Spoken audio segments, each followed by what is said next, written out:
Bonjour tout le monde et bienvenue sur Money Tree, le podcast qui vous parle d'investissement et de finances personnelles au sens large et sans tabou. Bonjour à tous, bienvenue sur cet épisode de Money Tree. Aujourd'hui, j'ai le plaisir de recevoir Christophe Vattier. Salut Christophe. Salut Julien, ça va? Ça va très bien et toi? Ah bah écoute, que du bonheur et merci de m'inviter, c'est très gentil. Bah écoute, je t'en prie, très curieux de discuter avec toi du sujet de royalties qui t'anime, j'imagine, au quotidien. Parce que aujourd'hui, on va parler de capitaliser sur l'humain qui a des compétences particulières, en l'occurrence des compétences sportives. Et alors, comment tu peux justement investir dans ces personnes-là? C'est quoi leur intérêt à eux? Ou à elles, c'est quoi mon intérêt à moi? Comment ça fonctionne? Qu'est-ce que vous avez mis en place justement pour créer ce lien entre l'investisseur et le talent? En fait, on a voulu se rapprocher très fortement de ce qui existait, dans les bourses actions. Alors on peut pas faire la même chose parce que une des grosses différences, c'est que tu peux pas posséder quelqu'un. Le Mmh. marché aux esclaves, ça a disparu depuis un certain temps. Puis c'est pas à la mode, hein, donc puis c'est pas bien, donc de toute façon, donc ce qu'on a voulu faire, c'est en fait, quand tu dis: «Je crois en quelqu'un», d'un point de vue économique, c'est: «Je crois que demain tu vas gagner plus d'argent» Mmh. ou que tu vas bien réussir. C'est ça ce qu'on dit quand on dit: «Je crois en quelqu'un», d'un point de vue économique.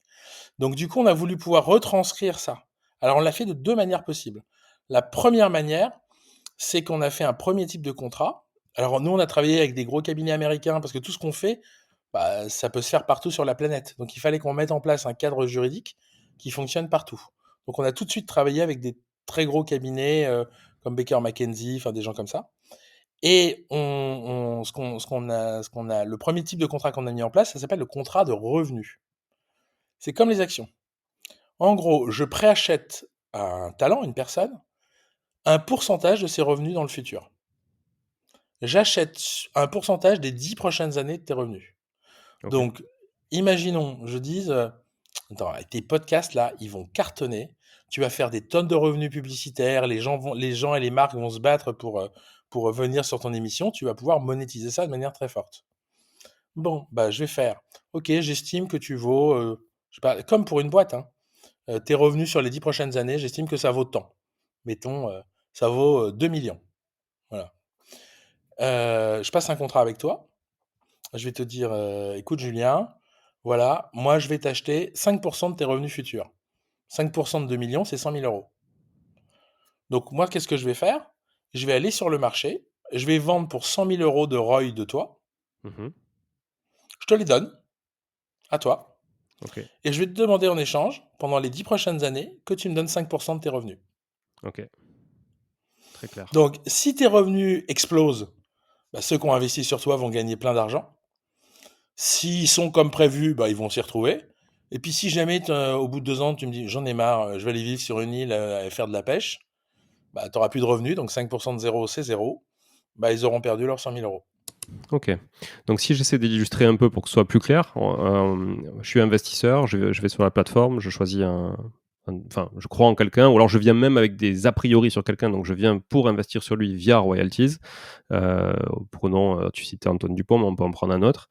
Et là, je vois, parce que quand on est sur la plateforme, on voit un rendement en fait moyen, heu et un retour sur investissement moyen. Ce retour sur investissement moyen, il est calculé sur ça quoi? C'est ça que j'arrive pas à comprendre aujourd'hui. Alors, ça, c'était le premier type de contrat, les contrats de revenus. Ça concerne peu de talents. La Mmh. plupart des talents actuellement sur la plateforme sont dans un deuxième type de contrat. Il OK. y a ce qu'on appelle les contrats de performance. Et donc, la plupart des talents dont tu vois le pourcentage de revenus payés mensuellement, ça, c'est les contrats de performance. OK. Il y a beaucoup de talents qui nous disent: «Non, mais moi, j'ai pas envie de partager mes revenus, j'ai pas envie de dire combien je gagne. Ce que je mets de côté, ça ne regarde personne d'autre que moi», et cetera. Donc il y a plein de talents qui nous ont dit: «J'aime bien l'idée, je le ferai volontiers, mais pas sous cette forme-là». Donc on s'est un peu creusé la tête, on s'est dit: «Bon alors, comment on fait? Parce que s'ils veulent pas nous donner leurs revenus», donc on a fait ça, c'était le contrat de revenus. Donc on a fait le contrat de performance. Si je prends le parallèle avec la bourse, le contrat de revenu correspond à des actions, le contrat de performance correspond à des trackers, des options. Donc là, la logique est différente. Là, on dit à un talent, parce qu'avec tous les talents, on signe des contrats, hein. Là, dans le deuxième cas de figure, le contrat avec le talent, il est très simple. On lui dit: On achète le droit d'utiliser ton image pendant 10 ans.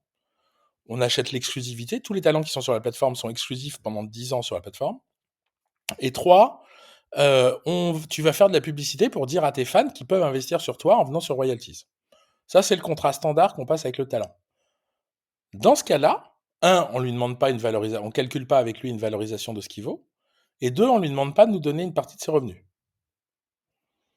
Dans ce cas-là, c'est nous qui allons payer les revenus, les pourcentages de rendement. Et comment on fait ça? On fait la chose suivante.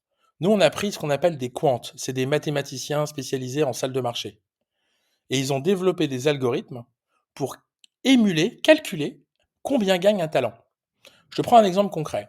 Un joueur de foot, comme on a vu, il gagne des revenus publicitaires et des revenus sportifs. Nous, on achète beaucoup de bases de données, beaucoup de données sur les marchés, pour savoir, déjà, tous ces revenus, tous ces revenus sportifs, tu as des bases de données spécialisées où tu peux acheter cette information. Donc nous, on achète cette information. Et puis, pour calculer combien il gagne en termes publicitaires, là, tu ne trouves pas cette information aussi facilement. Donc là, ce qu'on fait, c'est que nous, on achète beaucoup de données sur les réseaux sociaux du talent. Nombre de followers, ton engagement, et de ça depuis Day One, hein. Donc, et sur tous les réseaux sociaux. Donc là, on est capable de dire sa puissance digitale. Et en fonction de sa puissance digitale, on est capable de dire combien il peut gagner en publicité. Et OK. après, nous, on a testé le système. Et en fait, on s'est rendu compte qu'on était à 85% juste. Donc, c'est plutôt un bon taux de fiabilité. Et donc, quand on cote un talent qui est sous contrat de performance, le jour où on le cote, on crée une gaussienne, une courbe, qui est la probabilité de ses revenus sur les 10 prochaines années. Et tous les mois, avec les données qu'on récupère sur le marché, on vérifie où il est sur la courbe. Est-ce qu'il est à la performance attendue? Dans ce cas-là, on va rendre 7% de rendement annuel. Mmh. Est-ce qu'il fait moins bien? Ça sera moins de 7%. Est-ce qu'il fait mieux? Ça sera plus de 7%. OK. Et donc, c'est comme ça que tu as des talents sur la plateforme qui explosent, qui sont à plus de 40% de rendement. Parce que, quand on les a pris, c'était des jeunes sportifs qui devaient avoir une belle carrière. Et en fait, ils n'ont pas eu une belle carrière, ils ont eu une carrière extraordinaire. Je te prends un exemple de celui qui est le plus performant aujourd'hui de toute la plateforme. C'est un combattant MMA qui s'appelle Benoît Saint-Denis. OK. Benoît Saint-Denis, donc déjà, il a une histoire extraordinaire. C'est un ancien commando de marine qui s'est mis, après sa carrière militaire, à faire des sports de combat dans la catégorie des moins de 70 kilos. Et là, aujourd'hui, il est en train de combattre pour le titre mondial. Si tu avais investi sur lui il y a 2 ans, alors qu'il était un combattant, mais pas vraiment dans le haut des classements, puisque ça faisait pas si longtemps que ça qu'il avait commencé, bah, en termes de rendement, tu gagnes beaucoup d'argent, parce que là, il est à 50% annuel. Donc, tu aurais mis 100 euros sur lui, tu toucherais 50 euros de rendement tous les ans. Ouais. C'est quand même pas mal. Ouais, carrément. Et en plus, le prix du ROI, pour lui, a vraiment monté, parce que comme il a tellement de rendement, il y a plein de gens qui ont acheté des ROI, et autant nous, par notre système, on calcule les rendements et on les paye, autant le prix du ROI, c'est l'offre et la demande. Le ROI, c'est un token fictif que vous avez créé pour, C'est le nom de c'est notre ça? produit. Ouais, Alors, voilà. c'est pas en blockchain, hein. Nous, on fait pas de blockchain. Oui, c'est pour ça que je dis fictif. C'est Voilà, c'est ça. pas C'est ouais, c'est comme une action, c'est un contrat. Un ROI, ouais. c'est un contrat. Et donc, c'est un contrat qui nous engage, nous, à payer tous les mois un rendement en fonction de la performance du talent dans la vraie vie. OK. C'est ça un ROI. Alors si tu reprends l'exemple de Saint-Denis, lui, il était dispo sur la plateforme pendant un temps et du coup, tu as un timing pour souscrire, c'est ça? Ou alors tu peux quand même toujours souscrire mais avec un prix, comme tu dis, du ROI qui augmente et donc du coup, un rendement qui se dégrade dans le temps? En fait, alors au départ, comme en bourse, tu as une offre initiale de vente. Donc là, on va dire, on va vendre, je sais pas, 10 000 ROI de lui. Donc là, c'est à 2 euros. Donc là, les gens viennent et tant que les 10 000 ROI sont pas vendus, tu peux en acheter à 2 euros. Dès que les 10 000 ROI sont vendus, là, le marché secondaire commence. C'est-à-dire que le prix monte et descend en fonction de l'offre. Donc tu peux toujours en acheter, mais comme quand tu vas en bourse, je vais acheter une action L'Oréal, et ça va dépendre du prix ce jour-là. Donc ça peut être 100 euros, ça peut être 110, ça peut être 90, ça dépend du jour et ça dépend des moments. Et là, c'est pareil. Je peux acheter un ROI de lui, mais il sera peut-être à 3 euros, à 5 euros, il sera peut-être à 1 euro. Ça dépend du moment s'il a monté, descendu. Et c'est souvent très lié maintenant à son rendement. C'est-à-dire que dans le cas de Benoît Saint-Denis, comme son rendement est très élevé, le prix du ROI est plutôt élevé. Donc, mais c'est vraiment l'offre et la demande qui déterminent le prix. OK. OK, c'est clair. Comment ils perçoivent aujourd'hui du côté, on va dire, talent? Parce qu'il y a vraiment aujourd'hui, votre business, c'est 2 recrutements différents. Vous recrutez des talents, vous recrutez des investisseurs qui veulent parier sur les talents. Donc j'imagine vous avez 2 enfin, vous avez vraiment, des 2 canaux enfin, plusieurs canaux d'acquisition différents évidemment, mais vous avez 2 cibles totalement différentes. Comment ils vous perçoivent, les sportifs justement ou les talents, on va dire de manière générale, qui, bossent avec vous et que vous allez prospecter? Comment ils vous percevaient il y a 3 ans? Comment ils vous perçoivent aujourd'hui? Est-ce qu'il y a une évolution? Alors, ah oui, oui, c'est même, c'est une révolution. C'est plus une évolution, c'est une révolution. Alors il y a 3 ans, personne ne voulait bosser avec nous. Alors pour 2 raisons. La première, c'est que quand on allait expliquer ce qu'on faisait à un talent, on en parlait très, très mal. Mmh. On n'était pas mature, donc moi après coup, tu vois, si je me revois faire ce que je faisais il y a 3 ans, même moi, j'aurais pas accepté si j'avais été de l'autre côté de la barrière. On en parlait si mal. Vraiment, c'était horrible. Donc je remercierai toujours, infiniment les premiers qui ont dit oui, parce que franchement, il fallait vraiment avoir confiance en nous parce que sincèrement, ce qu'on racontait était pas très clair. Donc au début, c'était beaucoup de défiance, beaucoup de peur, beaucoup de maintenant, on est dans une logique qui est complètement différente. Tu vois, il y a plus de 200 talents sur la plateforme, dont des gens de renommée mondiale, hein. Tu vois, je sais pas, dans le foot, Vinicius Junior, qui est un des meilleurs joueurs de la planète. Dans le rugby, Antoine Dupont. En sport de combat, on a plusieurs champions du monde.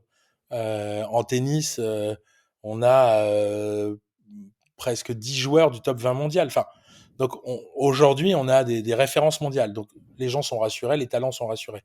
Donc c'est beaucoup plus facile maintenant. Donc ça, c'est le jour et la nuit.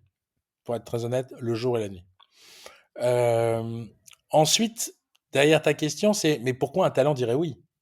En fait, une fois qu'il a passé ses craintes, c'est quoi sa motivation positive à venir sur la plateforme? Il y en a 3 en fait.